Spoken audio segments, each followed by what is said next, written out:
오늘도 하나님께서 우리 가운데 함께 하십니다. 그 하나님의 임재 가운데 함께 찬양하며 예배하며 기도하는 오늘 새벽 예배가 되기를 소망합니다. 함께 찬송가 211장 부르시면서 6월 9일 목요일 새벽 예배를 시작하도록 하겠습니다.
함께 기도하겠습니다. 하나님 감사드립니다. 오늘도 우리 가운데 새로운 생명을 허락해 주셨습니다. 주님께서 핏값으로 사신 이 생명을 헛되이 보내는 것이 아니라 오늘도 주님과 동행하며 주님의 기쁨되며 주님의 사랑을 세상 가운데 전할 수 있는 귀한 하루 될 수 있도록 아버지 붙잡아 주시옵소서. 날마다 우리들의 삶이 예배의 삶이 되기를 소망합니다. 주님과 동행하며 주님께 영광을 올려드리기를 소망하오니 성령으로 우리를 붙잡아 주셔서 주님을 예배하는 삶, 주님께 영광 올려드리는 삶을 살아갈 수 있도록 아버지 은혜 베풀어 주시옵소서. 오늘도 함께 하신 주님을 찬양하며 주 예수 그리스도의 이름으로 기도드립니다. 아멘. 함께 말씀 보도록 하겠습니다. 오늘의 말씀은 고린도전서 16장 1절부터 12절까지 말씀입니다. 성도를 위하는 연보에 관하여는 내가 갈라디아 교회들에게 명한 것 같이 너희도 그렇게 하라. 매주 첫날에 너희 각 사람이 수입에 따라 모아두어서 내가 갈 때에 연보를 하지 않게 하라. 내가 이를 때에 너희가 인정한 사람에게 편지를 주어 너희의 은혜를 예루살렘으로 가지고 가게 하리니 만일 나도 가는 것이 합당하면 그들이 나와 함께 가리라. 내가 마게도냐를 지날 터이니 마게도냐를 지난 후에 너희에게 가서 혹 너희와 함께 머물며 겨울을 지낼 듯도 하니 이는 너희가 나를 내 갈 곳으로 보내어 주게 하려 함이라. 이제는 지나가는 길에 너희 보기를 원하지 아니하노니 이는 만일 주께서 허락하시면 얼마 동안 너희와 함께 머물기를 바람이라. 내가 오순절까지 에베소에 머물려 함은 내게 광대하고 유효한 문이 열렸으나 대적하는 자가 많음이라. 디모데가 이르거든 너희는 조심하여 그로 두려움이 없이 너희 가운데 있게 하라. 이는 그도 나와 같이 주의 일에 힘쓰는 자임이라. 그러므로 누구든지 그를 멸시하지 말고 평안히 보내어 내게로 오게 하라. 나는 그가 형제들과 함께 오기를 기다리노라. 형제 아볼로에 대하여는 그에게 형제들과 함께 너희에게 가라고 내가 많이 권하였으되 지금은 갈 뜻이 전혀 없으나 기회가 있으면 가리라. 아멘. 포르투갈 속담에 이런 말이 있습니다. 돈은 모든 것을 측량하는 척도다.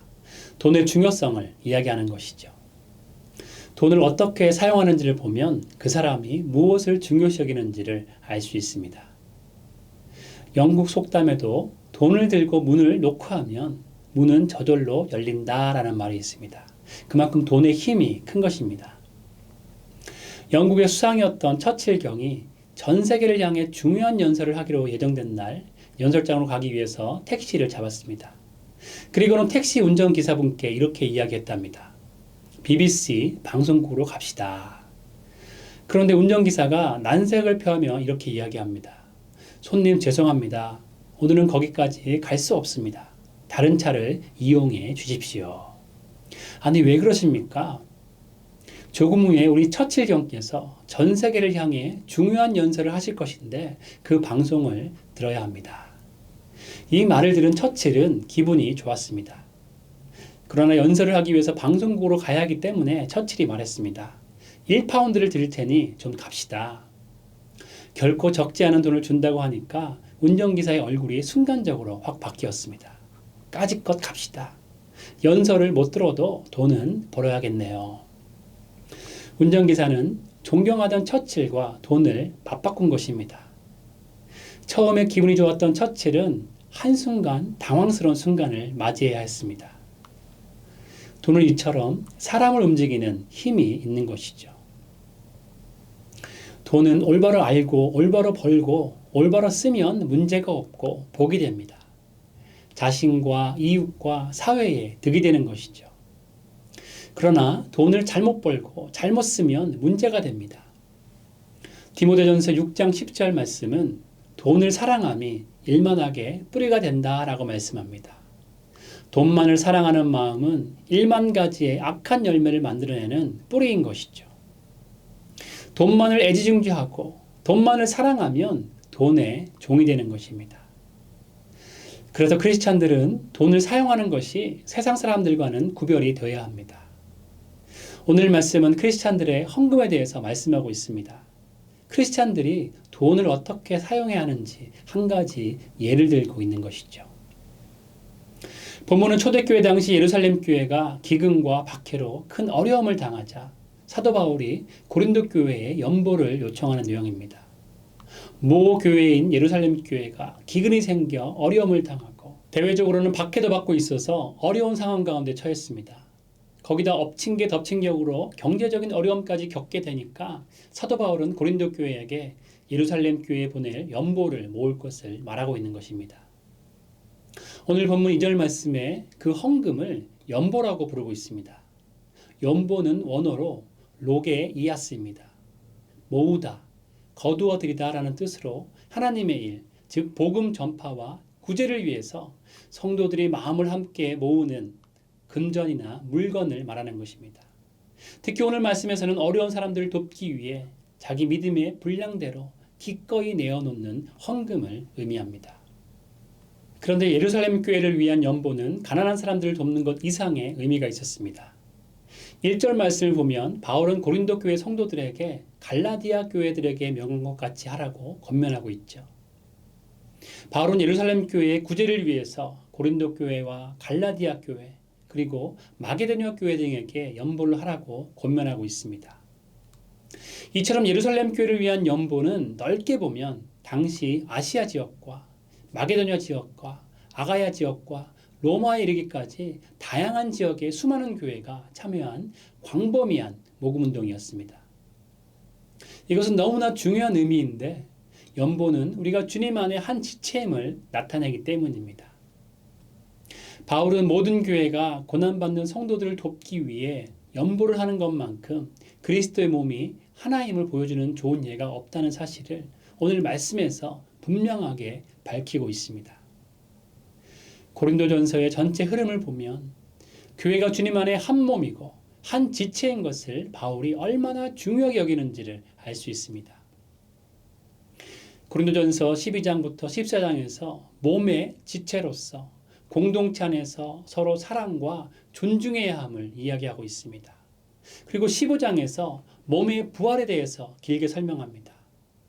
교회를 구성하고 있는 우리 한 사람 한 사람이 예수님의 부활의 의미를 담은 한 몸임을 강조하고 있는 것이죠. 그리고 나서 이어지는 오늘 본문 16장에서 바울은 성도 간에 서로 돕기 위해 실천적인 방안으로 성도를 위한 연보를 제안하고 있는 것입니다. 특히 이 연보는 고린도전서 1장에서 계속적으로 강조한 내용들을 실제적으로 표현하는 방법입니다. 다른 성도들을 세우기 위해 서로 간의 관계를 돈독히 하고 함께 연합하고 존중하는 구체적인 사랑의 표현인 것입니다. 1장부터 주님 안에 한 몸 된 교회라는 것을 강조하는 연장성상에서 바울은 나눔이 얼마나 중요한지를 말하고 있는 것입니다. 우리는 예수님 안에 한 몸입니다. 우리는 하나님 안에 한 형제요, 한 자매인 것입니다. 우리 교회 새가족교제의 4강은 교회란 무엇인가 라는 내용입니다. 교회는 예수님을 믿는 사람들의 모임이죠. 두세 사람이 있는 곳에 예수님께서 함께 하십니다.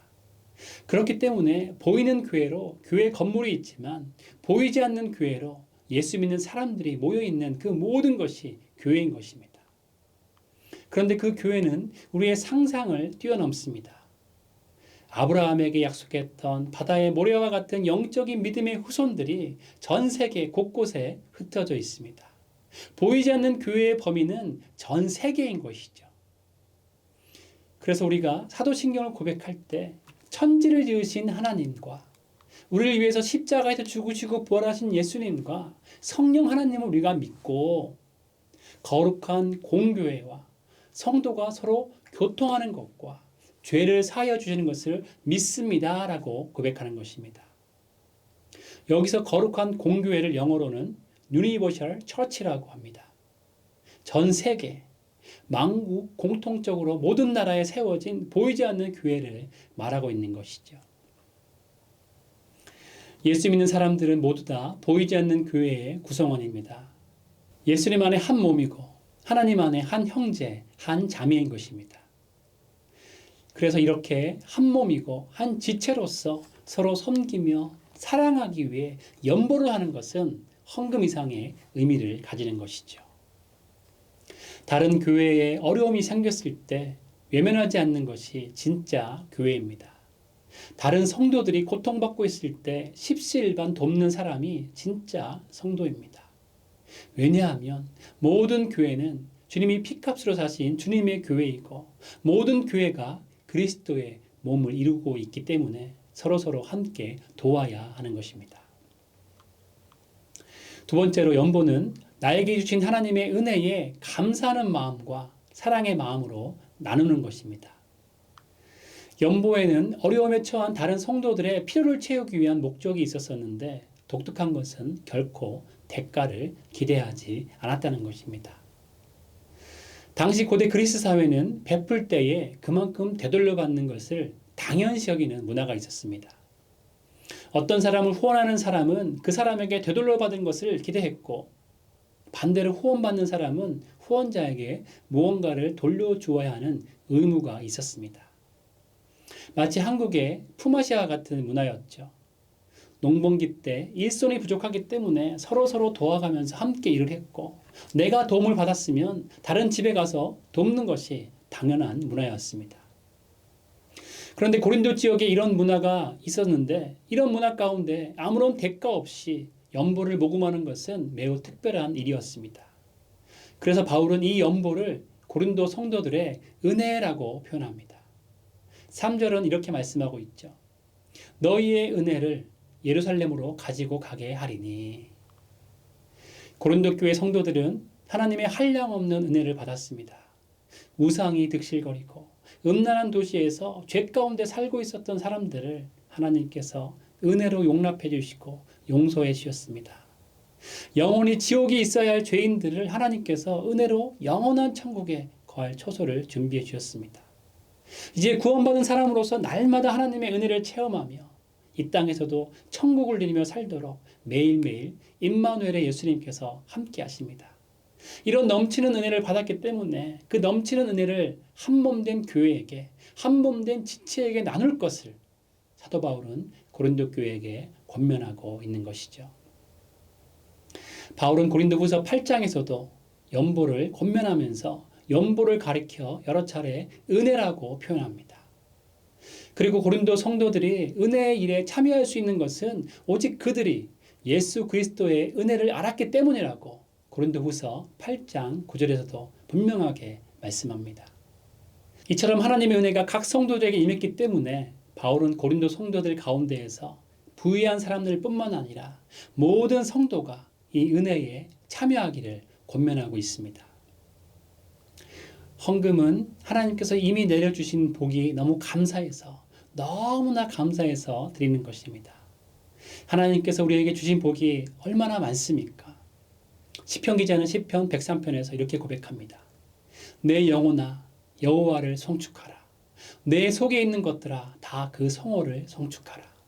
내 영혼아 여호와를 송축하며 그의 모든 은택을 잊지 말지어다. 저가 내 모든 죄악을 사하시며 내 모든 병을 고치시며 내 생명을 파멸해서 구속하시고 인자와 긍휼로 관을 씌우시며 좋은 것으로 내 소원을 만족해 하사 내 청춘으로 독수리같이 새롭게 하시는도다. 아멘. 여러분, 우리가 받은 은혜가 얼마나 많습니까? 하나하나 세어보면 너무나 많은 은혜가 우리에게 있었음을 보게 됩니다. 그 중에서도 우리가 받은 은혜 중에 가장 큰 은혜는 죄사함의 은혜입니다. 나 같은 죄인을 하나님의 자녀 삼아주신 그 놀라운 은혜가 있기 때문에 우리는 나누는 것입니다. 하나님께서 나에게 주신 은혜가 너무나 감사하기에 우리는 사랑의 마음으로 나의 이웃들에게, 주 안에서 한몸된 지체들에게 나누는 것이죠. 그런데 중요한 것은 그 나눔은 순수한 나눔입니다. 다시 돌려받을 것을 전제하지 않는 순수한 나눔인 것이죠. 왜냐하면 연보는 하나님께 받은 은혜를 나누는 것이기도 하지만 서두에 연보의 원어의 뜻에 대해서 본 것처럼 연보는 하나님의 사역을 위해서 하나님께 드리는 것이기 때문입니다. 그렇기 때문에 주 안에 한몸된 지체에 대한 연보는 무언가 돌려받을 것을 생각하지 않고 그저 하나님의 은혜에 감사하는 마음으로, 그 지체를 사랑하는 마음으로 나누어야 하는 것이죠. 마지막 세 번째로 바울은 구체적인 지침도 잊지 않았습니다. 지침이 없으면 감동이 올 때는 하게 되지만 마음에 감동이 없을 때는 하지 않게 됩니다. 바울은 논리적으로 하나님을 사랑하고 이웃을 사랑하는 것이 마땅히 해야 할 일이기 때문에 어느 때든지 감동이 오든지 오지 않든지 마음을 정해서 연보를 모을 것을 권면합니다.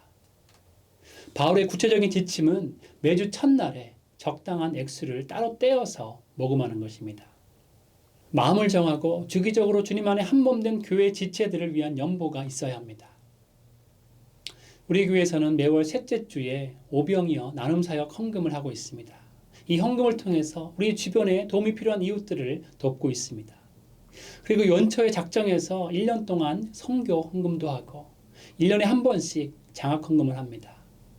하나님의 비전을 품고 열방을 섬길 미래의 인재들을 후원하는 일에도 우리가 힘쓰고 있는 것이죠. 또 개인적으로도 연보를 할 수 있습니다. 하나님께서 각자에게 보여주시는 곳에도 연보를 주기적으로 할 수 있을 것입니다. 두 번째로 각자가 보는 수입에 따라 연보를 하도록 했습니다. 고린도 교회는 다양한 계층의 성도들이 있었습니다. 그런데 일정 금액을 정하는 것이 아니라 사도 바울은 각자의 형편에 맞춰 마음을 모을 것을 권면합니다. 그리고 세 번째로 모든 성도가 빠짐없이 이 일에 동참할 것을 권면했습니다. 어려움에 처한 한 몸 된 지체들에게 나누는 것은 누구도 빠질 수 없는 귀한 사역입니다. 그리고 우리에게 주신 하나님의 은혜에 감사하는 표현 방법입니다. 하나님의 은혜가 각 성도들에게 동일하게 임했기 때문에 누구도 감사를 표현하는 일에 예외가 되어서는 안 되는 것이죠. 바울은 예루살렘에 살고 있는 가난한 성도들을 외면하지 않고 여러 교회가 자발적으로 형편에 맞게 헌금해 준 것에 대해서 감사하면서 모든 성도가 예수 그리스도 안에 한 몸이라는 사실을 자각시켰습니다. 성도는 독립적으로 떨어져 있는 것이 아니라 예수 그리스도 안에 한 몸이기에 우리 모두 함께 짐을 나누어져야 하는 것이지요. 고린도전서 12장 26절부터 27절은 이렇게 말씀합니다. 만일 한 지체가 고통을 받으면 모든 지체가 함께 고통을 받고 한 지체가 영광을 얻으면 모든 지체가 함께 즐거워하느니라. 너희는 그리스도의 몸이요 지체의 각 부분이라. 우리는 모든 사람과 함께 시간을 보낼 수 없습니다. 특히 멀리 떨어져 있는 사람들과 또 선교지에 있는 사람들과는 가끔은 함께 하며 섬길 수 있겠지만 시간과 공간적인 한계가 있습니다. 그렇기 때문에 우리는 물질을 통해서 연보를 할 수 있습니다. 연보의 효율적인 면이 있는 것이죠. 2011년 3월 일본 동북부 해안에서 생긴 규모 9.0의 엄청난 대지진이 초대형 쓰나미를 발생시켰습니다. 그 쓰나미로 생긴 쓰레기가 2,500여 톤입니다. 그런데 이 엄청난 쓰레기는 일본에만 머물러 있지 않았습니다. 해류를 타고 태평양으로 흘러갔습니다. 온갖 플라스틱과 고무, 전자기기, 건물 잔해, 선박 등의 대형 물체까지 태평양을 떠돌다가 2013년쯤 캐나다와 미국 서부 해안에 도착했습니다. 일본에서 난 재난이 일본에서만 큰 문제를 일으킨 것이 아니라 우리가 살고 있는 LA 바닷가까지 문제를 가져온 것입니다. 일본에서 일어난 쓰나미는 일본만의 문제가 아닙니다. 미국과 캐나다, 심지어 유럽까지 영향을 미칠 수 있는 심각한 지구 오염입니다. 세계는 지구라는 한 울타리 안에 서로 영향을 주고받는 한 몸입니다. 마찬가지로 전 세계에 퍼져 있는 하나님의 교회, 예수님을 믿는 성도들은 한 몸입니다. 다른 지체의 아픔과 고통은 그들의 문제로 끝나지 않습니다. 한 몸 된 지체이기에 그들의 아픔은 교회의 아픔이 되고 우리의 아픔이 되는 것입니다. 우리는 주님 안에 한 몸을 이루는 교회이기에 서로 영향을 주고받게 되는 것이죠. 예수님께서는 돈이 있는 곳에 마음이 있다라고 말씀하셨습니다. 우리가 한 몸 된 교회임을 깨닫고 다른 지체의 아픔을 함께 공감하게 된다면 우리는 감사의 마음으로 연보를 할 수 있습니다. 그리고 예수님께서 서로 사랑할 때 너희가 내 제자인 줄 알리라 라고 말씀하신 것처럼 우리가 서로 연보로 섬길 때 우리를 통해서 예수님의 사랑이 이 세상 가운데 전달될 것입니다. 중요한 것은 자발적인 마음으로 하는 것이죠. 억지로 하는 것이 아니라 정말로 하나님께서 주신 은혜에 감사하는 마음으로 내 나름대로 지침을 정하고 기쁜 마음으로 연보를 하면 그 연보를 통해서 하나님의 역사가 일어날 것입니다. 교회는 세상에 복음을 전달하는 통로입니다. 그리고 교회는 주님과 다른 지체들과 연합이 실현되는 현장입니다. 연보를 통하여서 예수님과도 연합하시고 다른 지체들과도 성령 안에 연합을 이루셔서 하나님의 귀한 사역에 동참하시는 여러분 모두 되기를 주님의 이름으로 축원드립니다. 함께 기도하겠습니다. 하나님 감사드립니다. 하나님께서 너무나 귀한 은혜를 우리에게 허락해 주셨습니다. 받을 가치 없는 우리들에게 하나님의 한량없는 은혜를 부어 주셨습니다. 그 은혜를 함께 나누기를 소망합니다.